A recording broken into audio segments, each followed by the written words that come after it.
Welcome to Talking Giants versus the World. I've been saying that a lot. Welcome to Talking Giants presented by John Boy Media. I'm your host Bobby Skinner here with my co-host Justin Pennick. Got a good amount to get to today. Got our D-line review and our tight end review. We'll do position reviews to fill in throughout the next month. Today's D-line and tight end because we literally have no news to talk about in Giants land. Like we could talk about the Eagles firing Doug Peterson a little bit. But Justin, let me stop rambling and explaining everything and explaining every intricate of each sentence, which I tend to do. How are you? Ooh, Bobby Skinner, there's so much to talk about today. We have so much to get to. It's unbelievable. So much to get to. It's unreal. I'm doing well. Kind of tired. It's been a while since we talked. It's been a while since we chatted. It's been a while since we talked Giants. First of all, I have two questions for you. One, who in the world is against us? Because typically when people say, talking Giants versus the world, it's me against the world. Like who? Like I always ask, well, who exactly is against you? Everyone.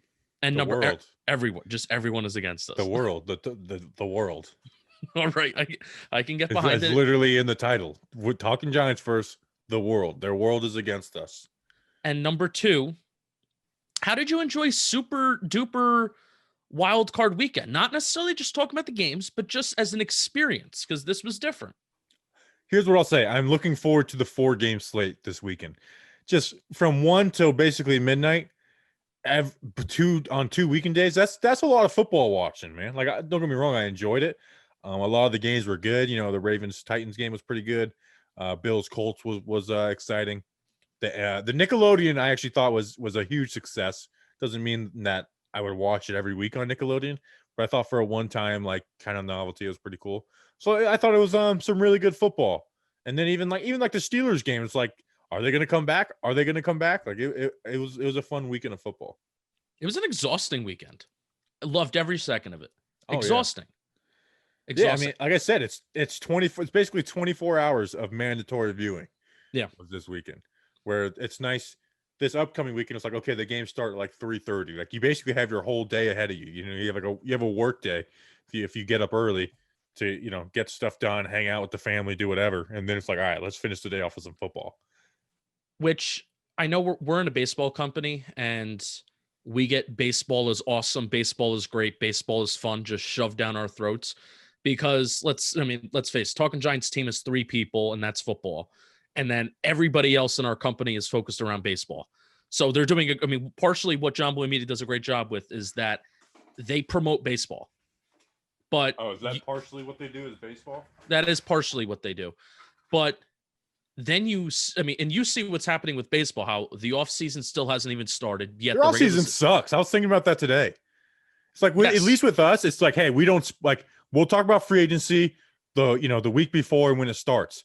With baseball, it's like you're just sitting there waiting. So you have to talk about the same topics over and over again. Where football is like, man, like you can literally we don't repeat topics on this show in the offseason. No, we don't. And there's a lot of reasons why, we will get into the intricacies of why baseball is failing in a lot of different ways in terms of its entertainment value. But then you look at just putting a football game on Nickelodeon. And, was I thrilled with the entertainment? No. But was it something unique and were kids watching it and were people talking about it? Yes. It was that little thing of putting just a stupid football on Nickelodeon, and the fact that Mitchell Trubisky MVP Mitch, that was awesome. I mean, it's just genius marketing moves by the NFL. Also, including the fact that there were 6 playoff games, just simply adding a team, which a lot of people were up in arms to probably when they made that rule change initially, like, oh yeah, it's going to be too easy to make the playoffs, blah, blah, blah. Well, you get an extra 3 hours of football on one of the most exciting weekends of football out of the entire year. So it was awesome. Like the NFL is just awesome at promoting their sport and doing what they do. Yeah. MVP Mitch was fun. It was a fun weekend of football. Here's a little teaser because we do want to get into the Giants stuff. We'll talk about Eagles Doug Peterson at the end. We'll finish off the end of the episode talking about Doug Peterson being fired by the Eagles. All right, we got to get into our D-line tight end review. Before that, who's sponsoring today's show? I said before that. I had it before you. your boy knows what he's doing. The kid is good. This episode is brought to you by Doug E. Peterson. Fresh. Doug E. Fresh. No. Dave. Guy's name is Dave with lowercase d. Do you know who that is? Dave D. No. It's Big Baby David. Ooh. Speaking of John Boy Media and Ooh. baseball dicks. That was wrong. That was mean. He listens. It's rude. I know. That's that fact that I know he listens means I want to be rude because like I'm being rude to your face. I would never be rude behind your back. That is true. You are that type of person. And then Fady Hayes Jr., who was the guy who left the 1-star review talking about how good we are. Oh, so, genius. Yeah. Justin, who are these three baseball nerds? Wow. Just put them all under that cloud. These three nerds went to patreon.com/talkingiants bug. They also call them that makes me, I don't know what the origin of that is, but the fact they call it bug makes me laugh. They went to patreon.com/talkingiants, $2 a month. You get to watch the shows live as we record them if you so wish over the off season. We're gonna have some fun Patreon chats with the off season we're going to have some fun Patreon chats with the chat this offseason. There we go. And you get entered into raffles a couple times a month to win shirts. Bobby sends you a free magnet. He sends you things. You get to talk to Bobby, get to talk to whoever. Patreon.com/talkingiants. Thank you for your support. Yep. All right. Let's get into it, Justin. Let's talk about the defensive line group and the tight end group. And we'll start with the D-line. We'll start with the good and with the bad, even though it's not horrible. Justin, some overall thoughts on the defensive line before we go into individual players. This defensive line, the defensive tackle group, defensive tackle, like let's be specific. It is a defensive tackle group. This isn't a 4-3 defensive line. These are defensive tackles.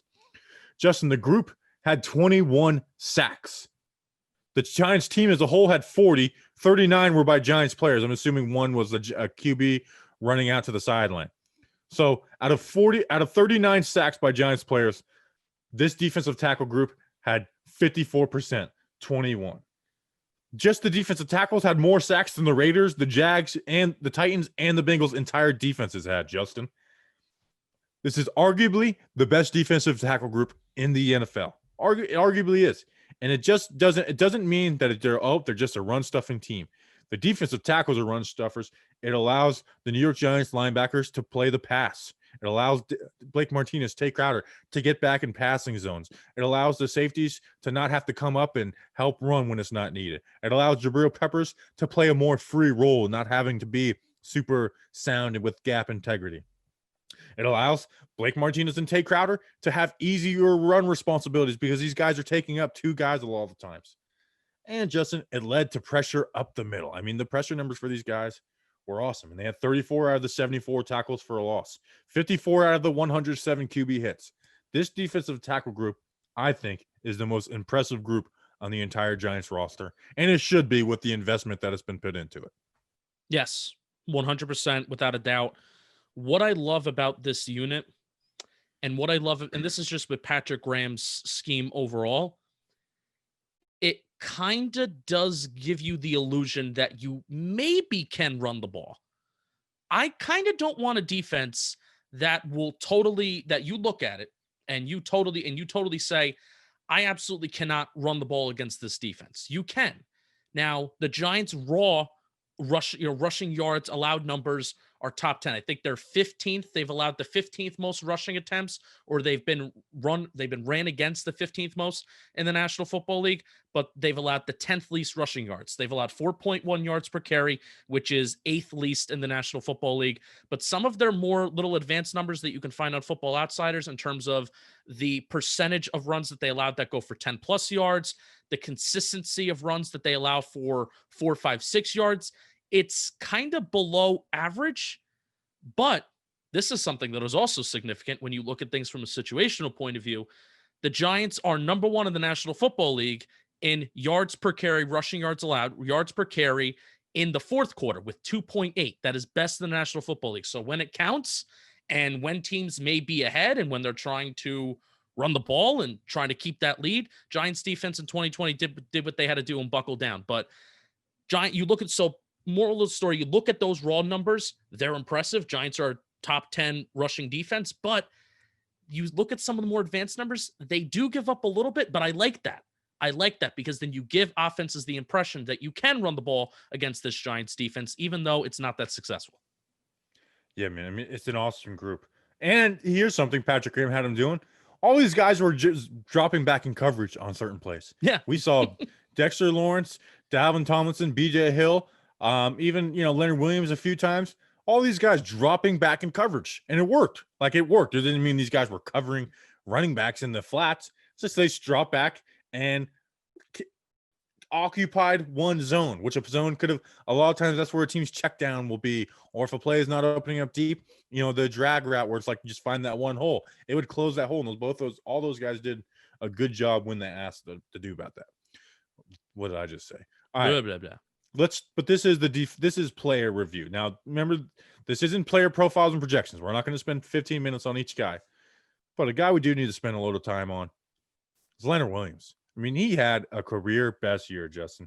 6'5", 302 pounds. He had 57 tackles, 11.5 sacks, 14 tackles for a loss, 13 QB hits, and 41 pressures. How many QB hits?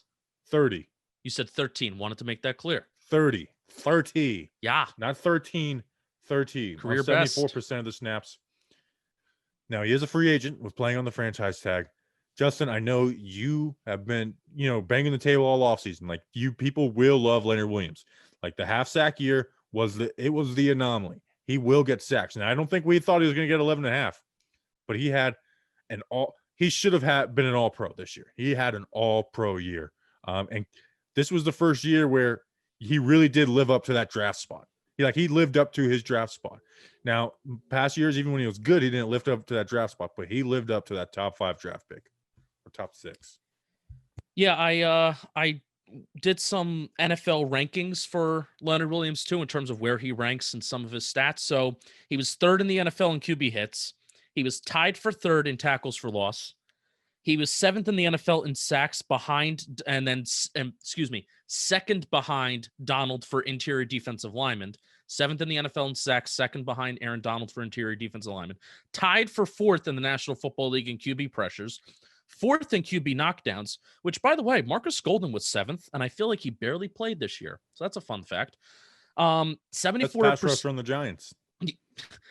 We may talk about, I may not mind going back out and getting Marcus Golden. He doesn't want to come back, but I would love to have him back. I can imagine he may be a little salty, but if there's one team that offers him a contract, then it's the Giants, and he may have to say yes, and I would not mind that. But anyway, 74% of snaps, like Bobby said, that's the least in his career. I think his rookie year, he had 77% of the snaps. And obviously, when Patrick Graham, you have the rotation, you have how many guys do we have in this defensive line review? Austin Johnson, 5. BJ Hill, 5, total of 5 guys. So there is a really good rotation. 74% of the snaps, that's the least in his career, but he was so very, very, very productive. And he clearly was the most relied defensive lineman. Now I have things to say. There's years where he's played 87% of snaps. Yes. Yeah, okay. His second year, he played 87% of snaps. That's nuts. And the production this year was the best that he had. All right, so here's what I'm going to say. Here's what I'm saying about Leonard Williams before we get into any kind of what do we do, alternatives, but maybe a little bit of a case on why Leonard Williams deserves to stay. But we're not going to have that conversation yet. Bobby, I want to make this clear.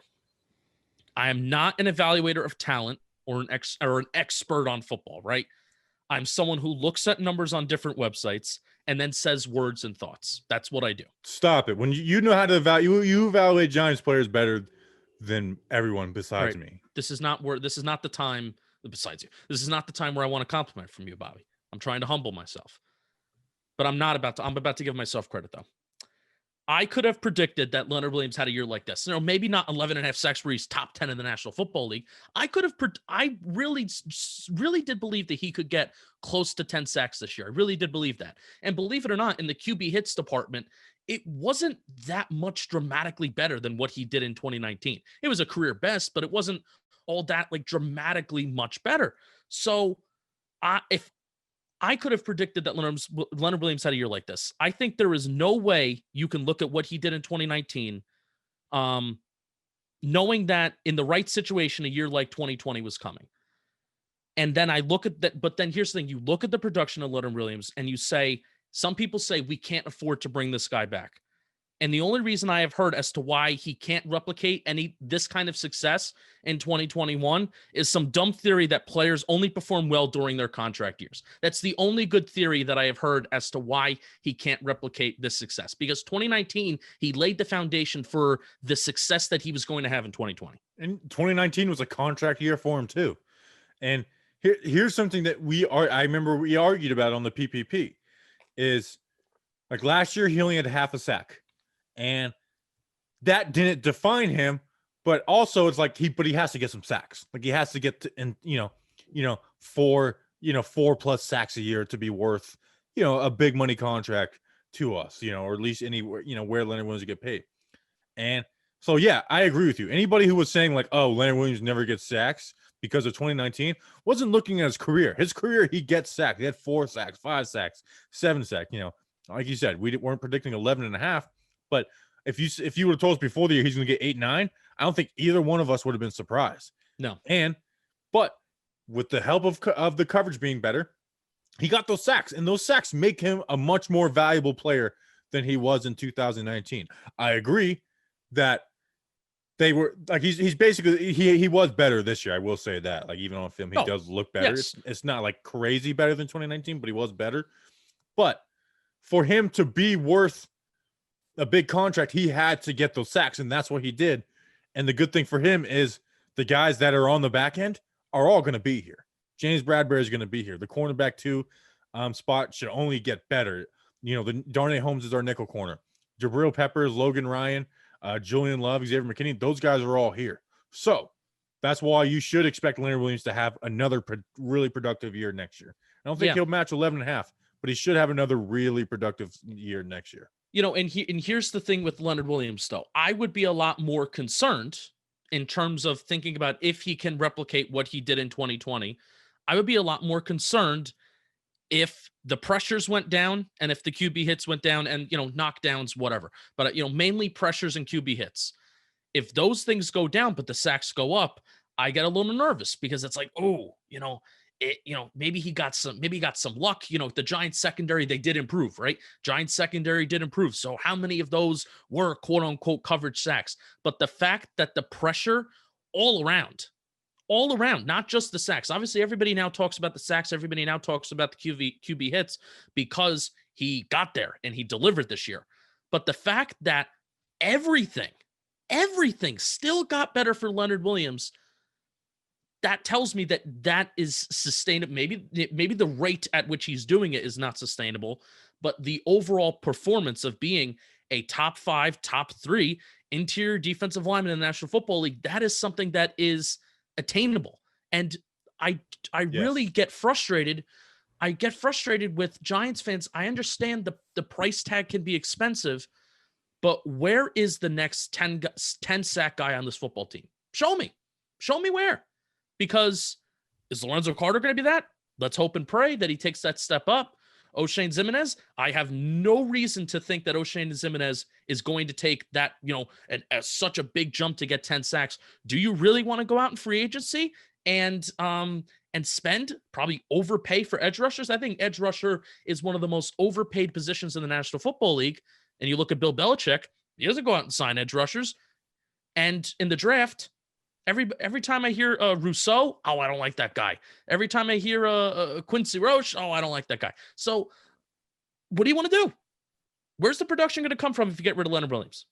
Yeah, and like I said, the sack numbers for the whole group, which, were good. 21 sacks from that group is good.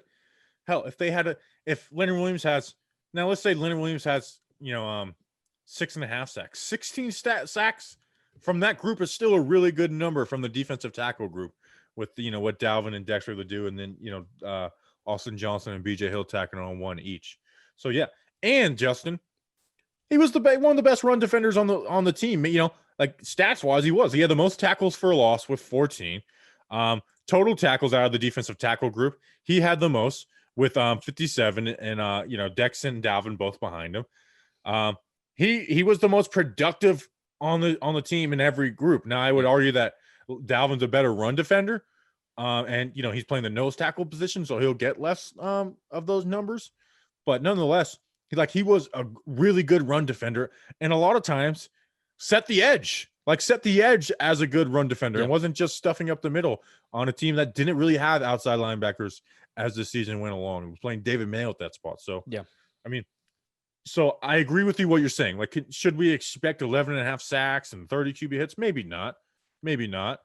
But we should expect for him to be a top 5 of that position. Yeah. That's what we should expect going forward for Leonard Williams.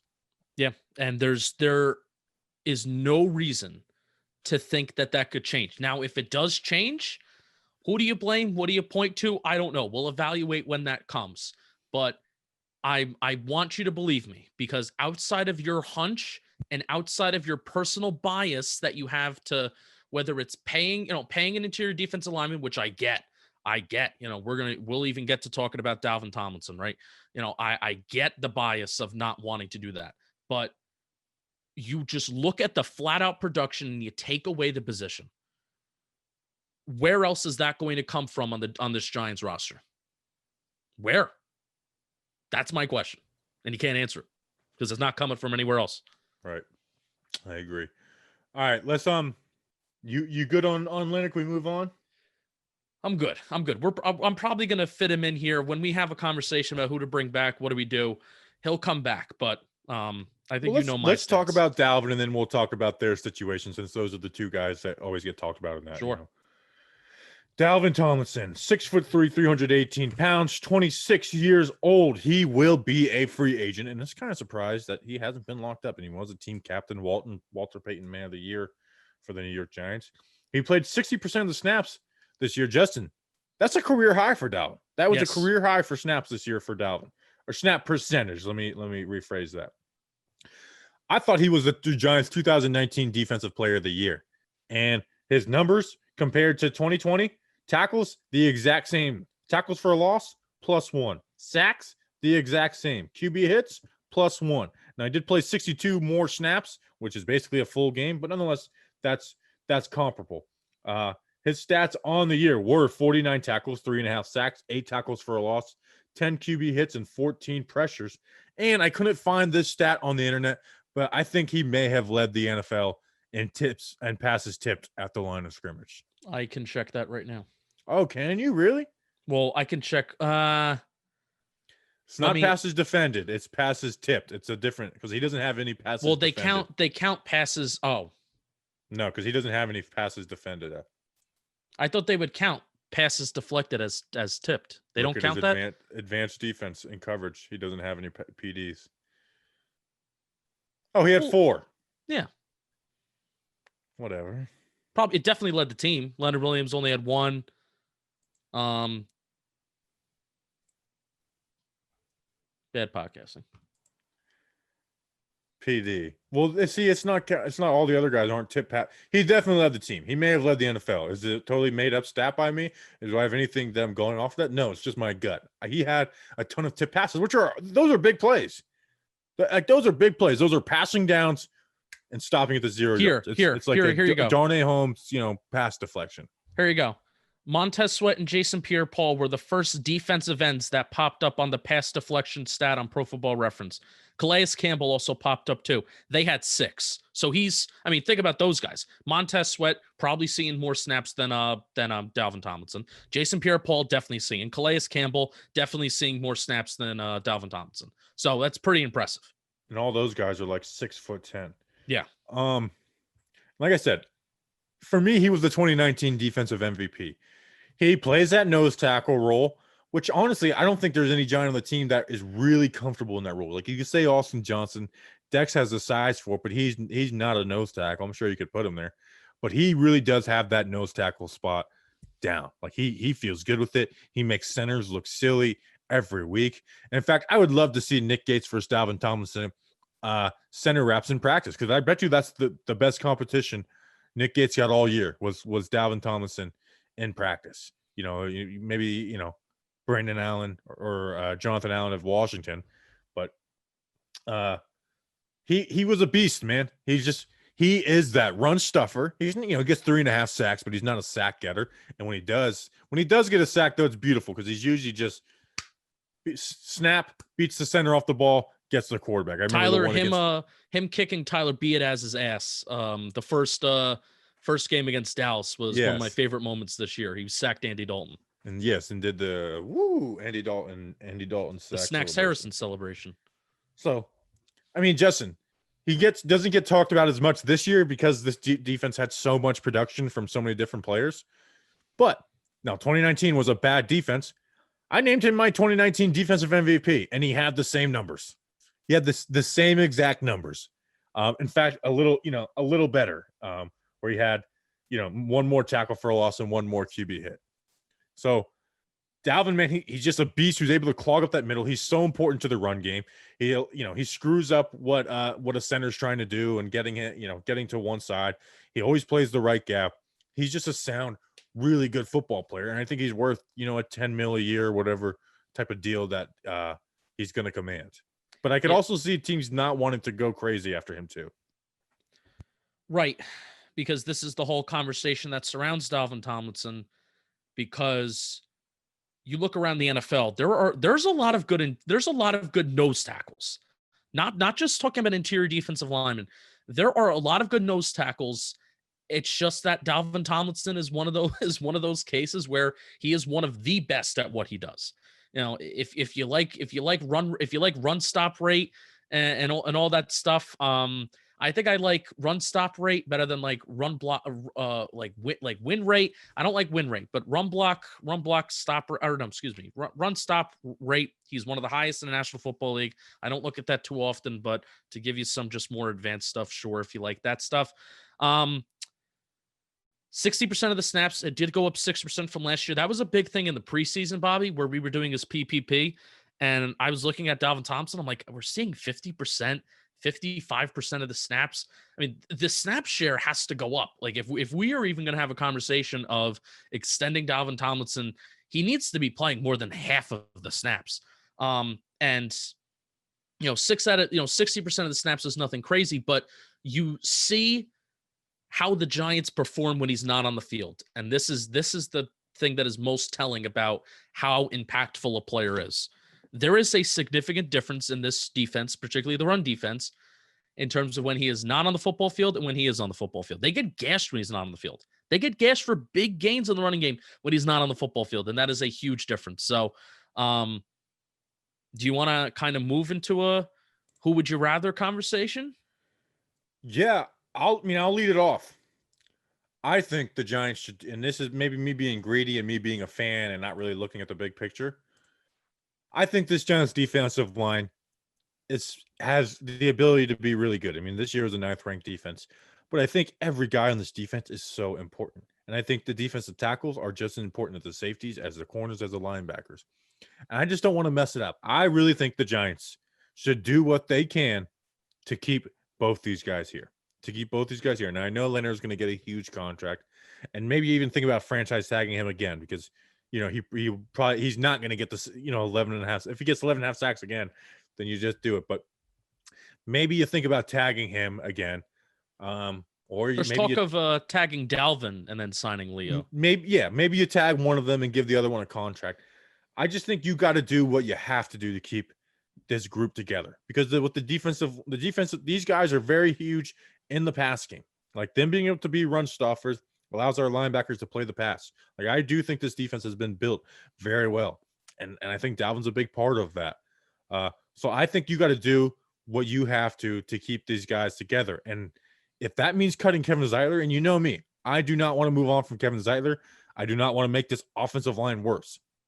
But if I would rather keep Dalvin than Zeitler, I would rather keep, if you're telling me keep 3, I'm keeping Dalvin and Leo because at least I know what I've got with the defense, and I think both those guys are huge parts to it.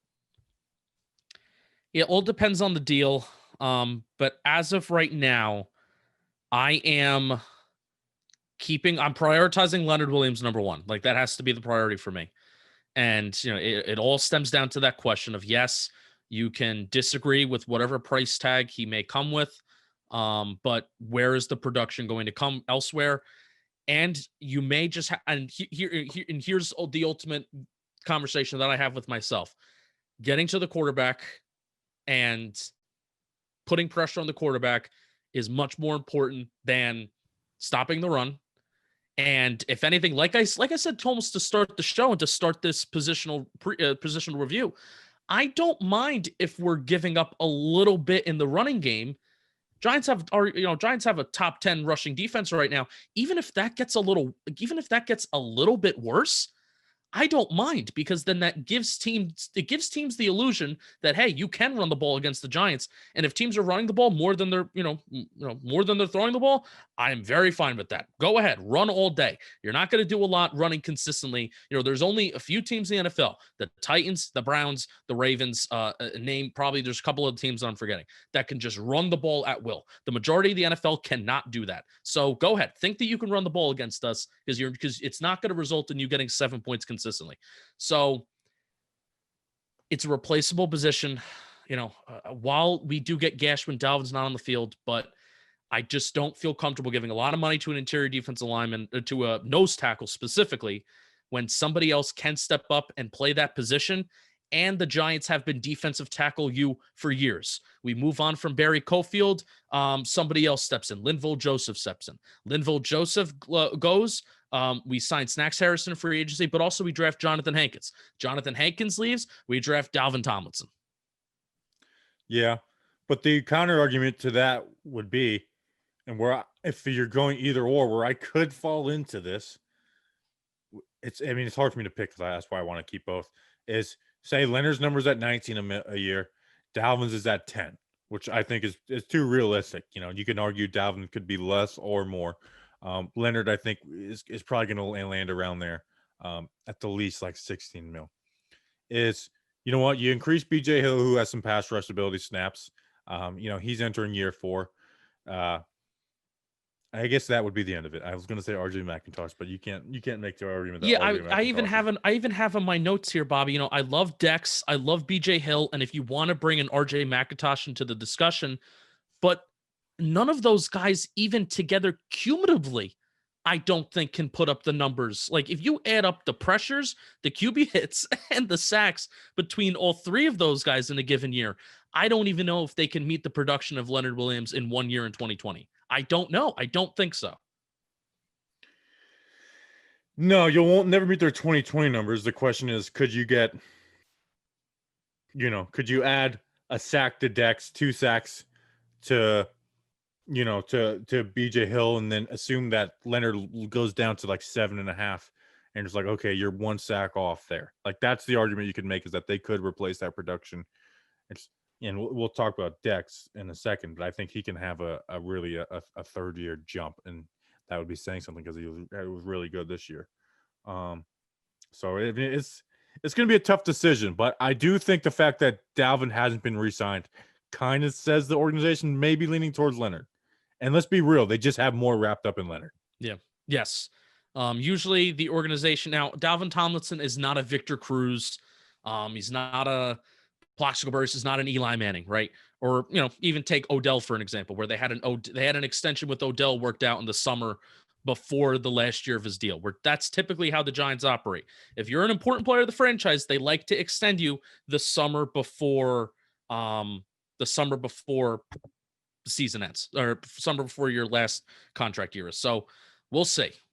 My priorities lie with, pass rush, getting to the quarterback, and making it a priority to make sure that we have a replacement for Dalvin Tomlinson, and do our self-scouting and do our self-evaluation that we can. For sure. All right, let's talk about Dexter Lawrence. 6'4", 342 pounds, 23 years old. Was obviously the 17th overall pick in the 2019 draft. The Giants have control of him through 2023, 3.6 mil cap hit this year, 4.2 in 2022. And then in 2023, if they pick up an option, it'd be 13.2. So you'd hope to get something done by then.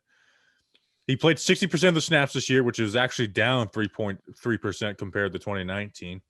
Leonard Williams being on the team for the whole season probably has something to do with that. Yep. But his numbers were good. Like, his numbers were good, thinking about the 3-man rotation that this team has, and the fact that they like to play Johnson and Hill. And 53 tackles, 4 sacks, which I think is a formidable number. 6 tackles for a loss, 10 QB hits, 16 pressures. Justin, every time I popped on the film, there was 3 like really good plays by Dex every game. Every game, it's like, there's 3 really good plays, and I know that probably doesn't sound like enough when you think of like a game that's 60 snaps in it, but those plays, when you add them up, like, oh, you get these amount of plays from Dalvin, these amount of plays from Leo, these amount of plays from Blake, these amount of plays from Logan Ryan, these amount from plays Peps.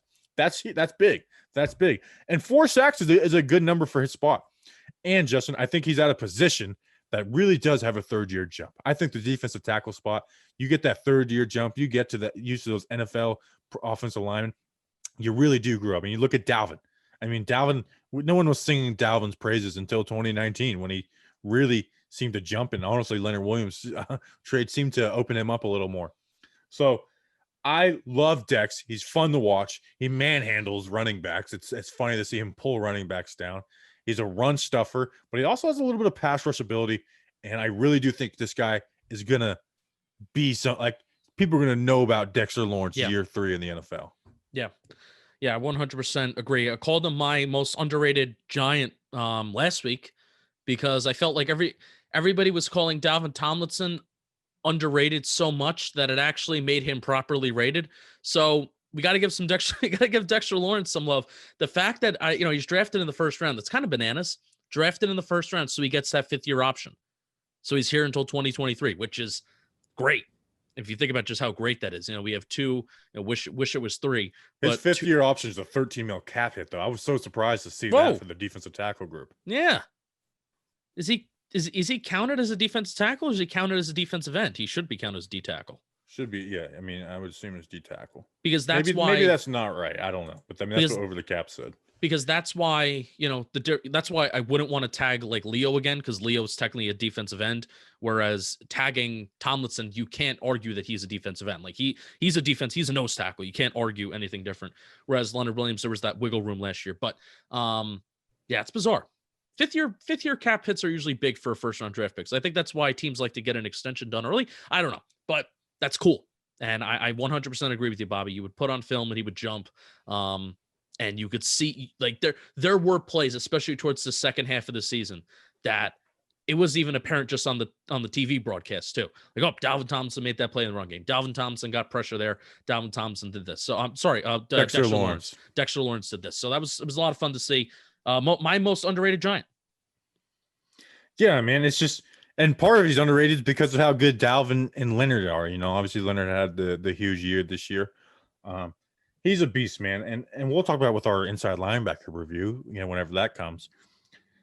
These 3 guys that we just talked about, those linebackers love playing behind. It's a whole different world playing behind 3 guys like that. I mean, they take up 1-2 guys. People aren't able to be the linebackers. It opens up gaps for linebackers to shoot. I mean, it's got to be fun playing behind those guys, and Dex is the bigger part of that as a run stuffer than he is the other 2, and he does have like some actual pass rush ability.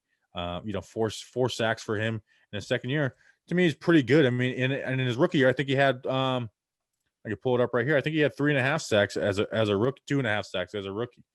And I thought his rookie year was pretty good. I thought it slowed down towards the end of the season, but overall, like I thought he had a solid rookie season.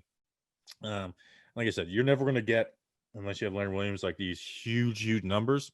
Like it's always going to be like the production's in the film with these guys. But the production really is in the film with Dexter Lawrence. I think that's also a reason to possibly not pay both Leonard and Dalvin, because they will have to worry about the cap hit that will eventually come with Dexter Lawrence, even as a rookie. You just want to get rid of Dalvin. You hate Dalvin Tomlinson. No, I don't. I genuinely don't. I'm trying to just think with my brain. It's going to be interesting. This will be the first year in a while where it's like you're sad to see someone go, Yeah. For like no compensation. Right. It's like I wasn't sad to see Landon go. Odell, it's like you get the compensation. Like who's the last person that's like, oh, sad to so long, partner. People say Linville Joseph. Hankins was on there. Hankins, yeah, he was good.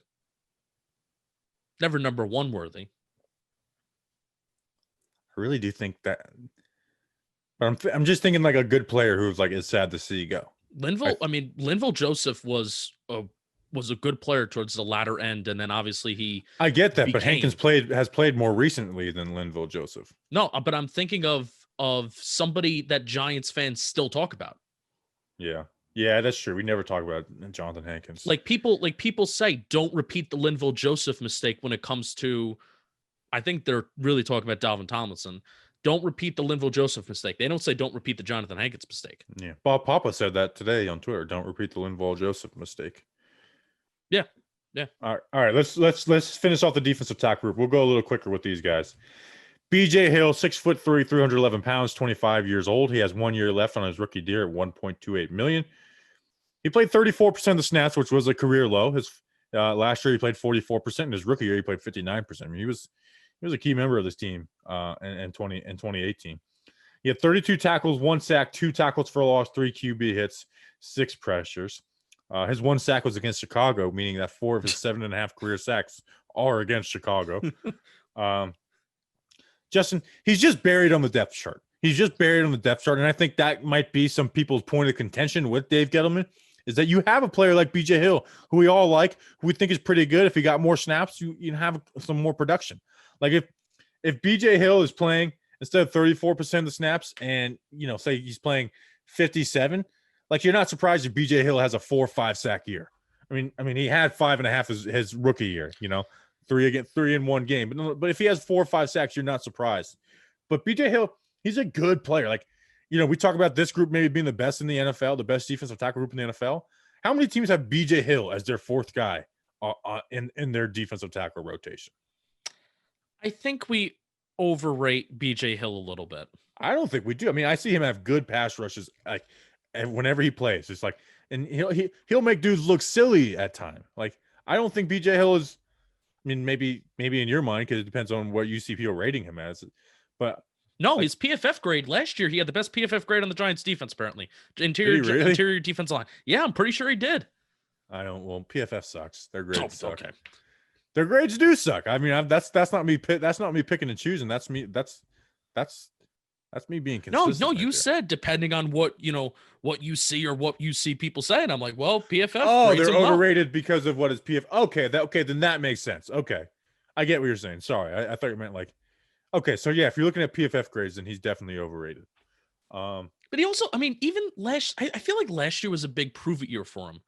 And part of the reason why I feel like they went out and they got Leonard Williams, and Bobby, his snap share in 2019 was almost 50%, but I feel BJ Hill not coming to fruition, and that Giants defense line just getting gashed in the run game last year, partially because they had bad linebackers, but them getting gashed in the run game last year was partially because of BJ Hill, and he just wasn't producing as much. I mean, he had 1 sack last year on 44% of defense snaps. It's almost 50% of defense snaps, and to get 1 sack. Dalvin Tomlinson's a better pass rusher than that. Yeah, but when you watch him on film, he's a good pass rusher. But I do agree, there's a decent drop off run stopping wise with the other 3 compared to those. 2 QB hits, 2. So it's not even like he snuck. Or I'm talking about in 2019, and he played more snaps. 2. It's bad. I mean, it's not great. He's not a bad player. I mean, for the 4th string guy, but I don't think we should go as far to say that, BJ Hill, maybe he would be starting on most teams, or he would be much higher on the depth chart. I don't think we should go. I think he would start on most teams, though. I don't think he would perform that great. I think you put him on a 4-3 defense. Like if you put him on the Eagles, I think he has some really good production. Cowboys, put him on the Cowboys. The Cowboys need help there too. Where it's like where you have some, obviously elite defensive ends make everybody look better, but you have some good defensive ends. Like I really think he would flourish on that. And I think he is a guy that struggles from being double teamed. Yeah. You see it in the run games where I think if he had more 1-on-1s with guards, I think you'd like him. But the fact that Giants don't have anybody on the edge, especially towards the end of the year, I think that hurts him a little bit too. 32 tackles is impressive for 30% of the snaps. That's impressive. I mean, he probably had more tackles than Devontae Downs this year. Yeah. Ooh, tough. Did he? Let's look at it. Devontae Downs. We're not doing tight ends this episode, are we? We are. We have to. We will get it done. We'll spend some time with Evan Ingram and the other. It's fine. Oh, I don't know how we're going to do it. Devontae Downs had I think we should just I think we should just tease it. 33 tackles. So yes, BJ Hill had more tackles than Devontae Downs. Devontae Downs had one more. No. BJ Hill had 32. Ah, damn it. Narratives. I know. That'd be a good tweet. Like BJ Hill had more tackles than Devontae Downs. All right, let's move on. Austin Johnson. Where is he? 6'4", 314 pounds. He's 26 years old. He's young, but he feels like he's old because he came over from the Titans. 18 tackles, 1 sack, 2 tackles for a loss, 1 QB hit, 2 pressures. He played 21% of the snap count. He is a free agent. He came over from the Titans on a 1-year, $1.5 million deal. I thought he was, we're talking about where these guys' roles are. For a fifth defensive tackle, for a guy that, I didn't think was going to even make the team, he was pretty solid. He had some good moments. I know you're going to bring up against Chicago, but after that game, he was pretty good. Like the San Fran game, he was good. There was games where Austin Johnson was like where we left the game, Austin Johnson played really well. You're dead to me though. After that, I mean that Chicago game broke my. And you can go back to the tape, go back to the receipts of that of after that game, that Talking Giants episode. That Chicago game broke me because we played well against Pittsburgh. Had just needed one more stop on defense to get the ball back, and try to put up some sort of scoring effort. That Chicago game and seeing Austin Johnson when we have like so many good other interior defensive linemen, and hindsight's 2020. Having Austin Johnson in the game at that time wasn't the worst thing because he is kind of a good run defender. But still, I mean I think that was the only game where we were mad at Patrick Graham. Because that was the game where he did the 3-man rushes on third down. Oh, yes. Like what were we doing on that final drive? And then, like you said, that final drive where they just gashed us in the run game. Now, he didn't play this year, but I got to give some love to my boy, RJ McIntosh, 6'4", 283 pounds, 24 years old, out of Miami. He was a 5th-round draft pick. Somebody in the comments got mad at me saying, like, oh, it's a bold take to say that he's a success. I think if a 5th-round pick is on the roster going into year 4 and probably will finish out his contract, I view that as a success. He didn't play. He was a healthy scratch every game this year. Every game. He wasn't active for a single game. But in 2019, on 114 snaps, he had 2 sacks, 2 tackles for a loss, 2 QB hits. My man, every time he plays, he makes plays. Every time he plays, he makes plays. So I hope RJ McIntosh gets that chance in year 4. That's all I got on him. I hope he does too. Someone's gonna have to replace that Leonard Williams production. Tough if you're me. Tough if you're Justin. All right, let's take a break. Well, the holiday season may be over. The sports calendar is in full swing this week. From collegiate to professional sports, there's no short of action, and there's no better place to get in on all the action than with DraftKings Sportsbook, America's top-rated sportsbook app. If you haven't tried out DraftKings Sportsbook, what are you waiting for? Seriously. Wait, what are you waiting for? To celebrate this year's football playoffs, DraftKings is giving all new players the chance to bet on any of this weekend's professional football games at 100-1 odds. That's right. All you have to do is bet $1 on any football game this weekend, and if your team wins, you cash $100. Not doll hairs, kids, dollars. While we are all excited for football, let's not forget the 2021 basketball season has tipped off. So head to the app now and check out all the DraftKings daily odds boosts. Don't bet on Kyrie because he's probably just not going to show up. DraftKings is safe, secure, and reliable. Make it easy for you to deposit and withdraw your money at your convenience. Download the top-rated DraftKings Sportsbook app now and use promo code JOHNBOY when you sign up to get 100-1 odds on any football game this weekend. That's code JOHNBOY for new players to get a shot at $100 on any football action this weekend for a limited time. Only at DraftKings Sportsbook. Must be 21 or older. New Jersey, Indiana, or Pennsylvania only. Restrictions apply. See DraftKings.com/sportsbook for details. Gambling problem? Question mark? Call 1-800-GAMBLER. Or in Indiana, 1-800-WITH-IT. With it, not with it, like you're some gangster. With it. I was gonna say bet on Kyrie Irving. You can bet on the date that he's going to miraculously return. I don't know if you can bet on that.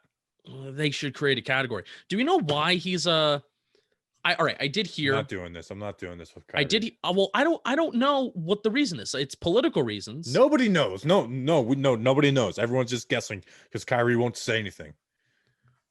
I wish I could do that. I know Knicks fans are like, oh, we told you. It's like, this isn't me saying I didn't wish Kyrie's on the team. I'm very happy Kyrie's on the team and gives us a chance to win a championship. But I always knew he was going to be annoying, and he's annoying. This is a little bit more than annoying. Yeah, but here's the issue, though, Justin, is when you say that, people are like, well, it's personal reasons. You don't know what's going on. Just tell us what's happening. That's all you really have to do. Like, you'll win a lot of people over, including myself, if you tell us, and it's something that's kind of reasonable. As long as it's kind of reasonable. Common courtesy. Hey, where are you? You're not showing up to work. Like, his coach didn't even know. Like, he just never heard back from. Steve Nash never heard back from him. It was a Yoenis Cespedes situation. Yeah, missing, gone. Yeah, but the issue is all the woke city tells us, like, oh, don't judge, just let it be. He's going through this. Anyways, could you I couldn't just. It is what it is. Now Justin behind the scenes, a big old jerk, said we can't do tight ends. We don't have enough time. We have to talk about Evan Ingram. We got to fit this in. We can't do it. I'm an egotistical Justin says, let's put Evan Ingram at the beginning of a show where more eyes and ears will be on it. So made the executive decision, and we're teasing it. It's going to happen Friday. Maybe some big news will happen. We won't have time to do it. You know what? It will happen Friday, unless we have like 45 minutes worth of news. But even if Jason Garrett is fired, we will do tight ends. I don't know. I may want to just celebrate and run around my Jason room Garrett's for about fired. 45 We spend minutes. 30 minutes on that, and then we spend 20 minutes on the tight ends. I may just do push-ups live on air. I hope he gets the Eagles job. I mean, they're looking for someone they can control. And that was the issue with Doug Peterson. It's like, hey, need someone he can control. So, the Eagles, and that is why I always said you should always side with your players over ownership. Obviously, there's certain decisions where it's like you got to do stuff. But on that, Doug Peterson should have never budged with the playing Nate Sudford thing. He should have been like, no, we are not taking this game. Like, my job is to win games, and I get that you're my boss, but I will always go out, have my players back, and for long term, that is what's in our best interest, is for me to have our players back. And so for them to have that mandate and then they fire him, I feel like he's probably I feel like Doug Peterson is more good riddance than the Eagles are good riddance of Doug Peterson. You know what I mean? We're not gonna tank it. No, we ain't gonna. But they already did tank it. So goodbye, Doug Peterson. They have a statue. I don't know if you knew this, Bobby Skinner. I did. I saw it today for the first time. They have a statue. Philadelphia Eagles do. Outside their stadium, Lincoln Financial Field, they have a statue of Nick Foles, who is a backup quarterback, who couldn't even get put in. All right, so this is also they would have won the game if they put. It's also a wild thing. Nick Foles won a Super Bowl and had an amazing postseason. Yet the Bears wanted to. Hey, I can't argue with the MVP though with Mitchell Trubisky. MVP Mitch. And they also have a statue sharing that same statue with the backup quarterback. They have Doug Peterson, who they just fired. So winning the Super Bowl for Philly, their first Super Bowl, being fired less than 3 years later, is kind of crazy. It's also kind of crazy they have a statue of a fictional character that allowed Apollo Creed to die. So I mean, what's crazier? They are a scumbag city. They are a scumbag crazier? City, a scumbag organization. They're also fraudulent because I went to college in Philly. I'm just bashing it. It's fraudulent because the main identity of their city is cheesesteaks, and if you get Cheese Whiz, which people love, it's fake cheese. It's fake. It's not even real. I'm a provolone guy with my cheesesteak kind of guy. I like provolone too. Now that you're talking about it, chicken cheesesteak. What do they do though? What do they do? What does the city of Philadelphia do? The Eagles, that head coach, because they're in cap hell. They don't know what they're going to do with the quarterback. I mean, they really are screwed going forward. Well, the Philadelphia Eagles are going to resemble how some college students chose to celebrate winning the Super Bowl. They're going to eat a bunch of horse shit. They will. They're going to eat it. It was a really good joke. I mean, some of my best stuff. It's a good joke, but it takes a lot to get me to laugh. It just does. I saw a little smirk. You gave a little smirk. I know. That means it's a good joke. Oh, thanks. But to get me to like bust out laughing, it's just different styles of humor too. Different strokes for different folks. There's stuff that makes me laugh where people look at me like, dude, that's not funny. Like, I don't know. Yeah. Hang at that.